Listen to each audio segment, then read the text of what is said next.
नाशिक महानगरपालिका निवडणूक 2026 प्रभाग क्रमांक 2 मधून अतुलदादा शंकरराव मते राष्ट्रवादी काँग्रेस पक्षाच्या विकासाच्या मुद्द्यांवर मैदानात स्वच्छ सुरक्षित विकसित प्रभाग, सक्षम नेतृत्व, पारदर्शक कारभार, सर्वांगीण विकास असे धोरण असलेले श्री अतुलदादा शंकरराव मते यांनी त्यांच्या प्रभागाचा स्वच्छ, सुंदर व सर्वांगीण विकासाचा संकल्प घेऊन निवडणूक रिंगणात उतरण्याची घोषणा केली आहे।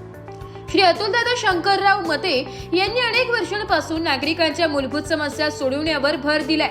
प्रभागातील रस्ते, पाणी पुरवठा, ड्रेनेज स्वच्छता, आरोग्य सुविधा, महिला व युवकांसाठी रोजगाराभिमुख उपक्रम, ज्येष्ठ नागरिकांसाठी सुविधा तसेच शैक्षणिक व सामाजिक विकासाच्या कामांना प्राधान्य देण्यात येणार आहे। पारदर्शक कारभार, नागरिकांचा थेट सहभाग आणि वेळेत विकास कामे पूर्ण करण्याचा निर्धार दादांनी व्यक्त केलाय। निवडणूक प्रचारादरम्यान पॅनलच्या उमेदवारांनी घराघरात जाऊन नागरिकांशी संवाद साधत समस्या जाणून घेतल्या। नागरिकांकडून सकारात्मक प्रतिसाद मिळत असून प्रभागाचा चेहरा मोहरा बदलण्यासाठी सर्वांनी सहकार्य करावे असे आवाहन करण्यात आले। नमस्कार, नाशिक लोकशाही न्यूज मध्ये सर्व प्रेक्षकांचे स्वागत। तर आपण आलेलो आहोत प्रभाग क्रमांक 2 येथे। नाशिक लोकशाही न्यूजने सर्वे केला असता नागरिकांमध्ये असे चर्चेला उधाण आलेले आहे की येणाऱ्या निवडणुकीमध्ये आम्हाला भावी नगरसेवक अतुल मते सरच हवे आहेत, कारण त्यांनी अनेक वर्षांपासून सामाजिक कार्य असो, सांस्कृतिक कार्य असो, शैक्षणिक कार्य असो किंवा आर्थिक मदत असो, असे अनेक कार्य त्यांनी केलेले आहे। आणि नाशिक लोकशाही न्यूजने सर्वे केल्यानंतर नागरिकांमध्ये असे चर्चेला उधाण आलेले आहे की येणाऱ्या निवडणुकीमध्ये हेच सर आम्हाला भावी नगरसेवक म्हणून हवे आहे। तर आपल्यासोबत प्रभाग क्रमांक 2 मधून अतुल मते सर आहेत। तर त्यांनी गेल्या अनेक वर्षापासून किती कामे केलेले आहे आणि कोणकोणती कामे मार्गी लावलेले आहेत याबद्दल आपण अधिक माहिती त्यांच्याकडनं जाणून। नमस्कार। खरं तर आम्ही प्रभाग क्रमांक 2 हा 40 वर्षापासून नाशिक महापालिकेमध्ये समाविष्ट झालेला आहे आणि अनेक नगरसेवक या ठिकाणी महापालिकेनं निवडून पाडले आहेत। खरं तर बघितलं तर ग्रामीण आणि शहरी या दोघांचं कॉम्बिनेशन असलेला हा खऱ्या अर्थाने प्रभाग आहे। मोठ्या प्रमाणात इथं बाहेरची शहरी वसाहत इथं या ठिकाणी स्थापन झालेली आहे आणि ग्रामीण म्हणजे गावाकडचा भाग, आडगाव असेल, नांदूर असेल, मानोर असेल, या दोन्ही तिन्ही गाव मिळून एक चांगला प्रभाग या ठिकाणी 45 ते 46 हजार मतदारांचा हा प्रभाग या ठिकाणी तयार झालेला आहे। तर अनेक वर्षापासून आम्ही इथं काम करत असताना स्पेशली आपण जर बघितलं तर मागे अतिशय आणीबाणीचा काळ इथं आपण सर्वांनी बघितला, जो की कोविडचा काळ आपल्याला म्हणता येईल। कोविडच्या काळामध्ये अनेक लोकांना समस्या आर्थिक असतील, सामाजिक असतील किंवा मग आरोग्याच्या संदर्भात असतील, अनेक सुविधा या ठिकाणी उपलब्ध करून देण्याचं काम आम्ही या ठिकाणी केलं। लसीकरण असेल किंवा त्या संदर्भात मिळणारे सगळे हॉस्पिटलचे ॲडमिशन्स असतील ते आपल्याला कसे उपलब्ध करून देता येईल, कारण खऱ्या अर्थाने त्या ठिकाणी कोणाची नागरिकांची खऱ्या अर्थाने गैरसोय होत होती। ती गैरसोय टाळण्यासाठी आम्ही प्रयत्न केला आणि नागरिकांना सेवा उपलब्ध करून दिली। सांस्कृतिक क्षेत्रात जर म्हटलं किंवा क्रीडा क्षेत्रात म्हटलं, आडगाव ही खऱ्या अर्थाने क्रीडा क्षेत्र म्हणून ही भूमी ओळखली जाते। अनेक इथले तरुण आमचे पोलीस दलामध्ये भरती झाले, त्याला खऱ्या अर्थाने बेस जर म्हटलं तर तो कबड्डी असेल, कुस्ती असेल, या क्षेत्रातून या क्रीडा क्षेत्रातून त्या ठिकाणी अनेक जे विद्यार्थी ते घडलेले आहे। आता आकाश शिंदे सारखा आमचं जर बघितलं तर भारतीय टीममध्ये खेळणारा आणि गोल्ड मेडलिस्ट असा हा विद्यार्थी हा आडगावचा आहे, या भूमीतून तयार झालेला आहे। तर नक्कीच क्रीडा क्षेत्र असेल, सांस्कृतिक क्षेत्र असेल, या प्रत्येक ठिकाणी आम्ही तरुणांना कशी वाव मिळेल आणि त्यांना ह्या खेळासोबतच त्यांचा रोजगार कसा उपलब्ध होईल या ठिकाणी आम्ही अनेक वर्षापासून प्रयत्न करतोय।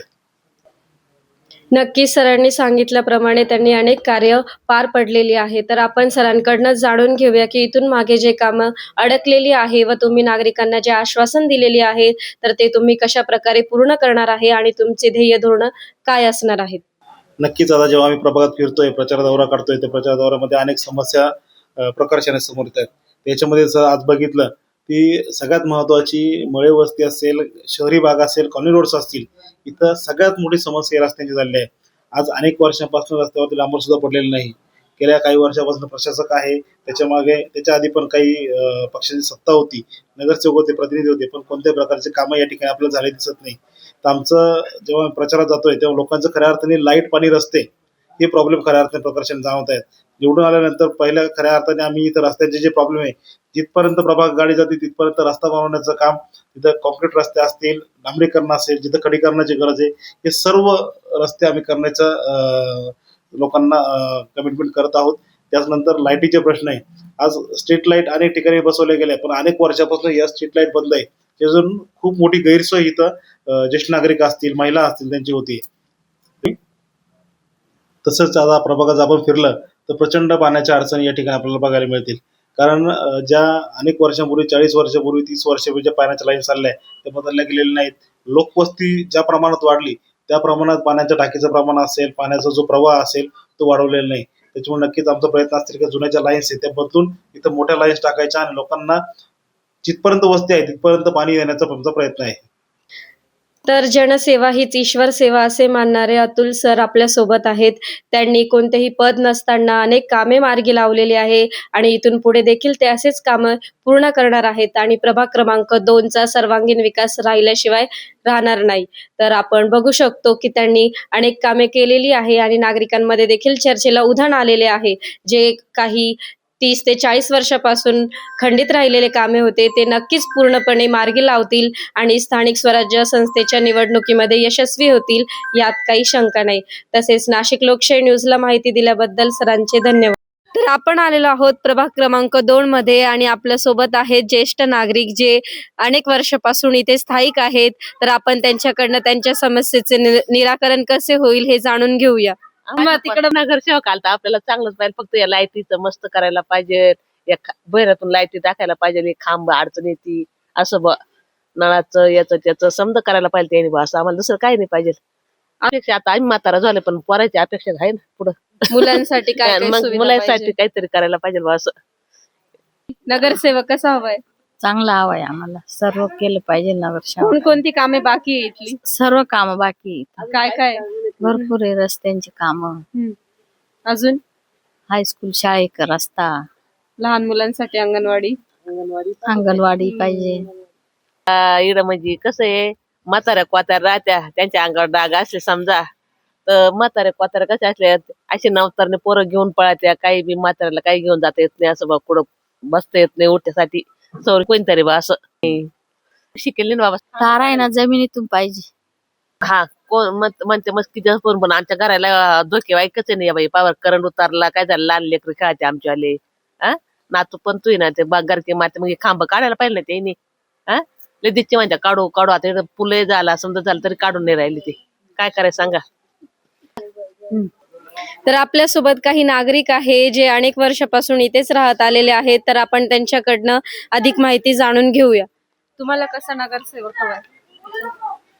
नगरसेवक असा पाहिजे की तो ग्रामस्थांशी कनेक्टेड असला पाहिजे. त्यांची काही समस्या असतील ते पुरे केले पाहिजे. असं कोणकोणती कामे पेंडिंग आहे? कामे तसे असा नळ जे पाणी आहे ते वेळेवर येत नाहीये. लाईटीचे प्रॉब्लेम आहे. कधी कधी लाईट चालू आहे पण कधी कधी बंद असतं, किंवा रस्त्याचे प्रॉब्लेम आहे. आता 10-15 वर्ष झाले तसे रस्ते झालेले, त्याच्यानंतर झालेलेच नाही. बाकी गावामध्ये सांडपाणी आणि याचं नियोजन प्रॉपर व्हायला पाहिजे आणि आजूबाजूला लहान मुलांसाठी खेळण्यासाठी मैदान हवं. गावात मैदान नाही आहे. जॉगिंग ट्रॅक पाहिजे. जॉगिंग ट्रॅक नसल्यामुळे बऱ्याच जे वृद्ध लोक आहेत त्यांना असं ऑड रस्त्याला जावं लागतं आणि त्याच्यामुळे चित्ते वगैरे यांची भीती जास्त आहे आणि ॲक्सिडेंट होण्याचे प्रमाण पण जास्त होत आहे याच्यामुळे. आणि साधारण गावात आहे ना लोकसंख्या वाढली आहे त्या मापात कुत्र्यांचा पण बंदोबस्त होणं गरजेचं आहे. गावाची लोकसंख्या खूपच आहे. त्या गावाच्या लोकसंख्येच्या आणि गावात चांगल्या प्रकारे नियोजन करायला पाहिजे. बस आरोग्याची व्यवस्था व्यवस्थित पाहिजे. तर नक्कीच आपण नागरिकांसोबत संवाद साधलेला आहे आणि त्यांच्या समस्येचे निराकरण प्रभाग क्रमांक 2 मधील जे काही उमेदवार असतील ते करतीलच, यात काही शंका नाही. आणि येणाऱ्या काळामध्ये त्यांना सोयी सुविधा पुरवल्याशिवाय आणि आडगाव परिसर हा स्वच्छ सुंदर असा नक्कीच होईल. तर नागरिकांनी नाशिक लोकशाही न्यूजला माहिती दिल्याबद्दल त्यांचे धन्यवाद. ब्युरो रिपोर्ट, नाशिक लोकशाही न्यूज, नाशिक.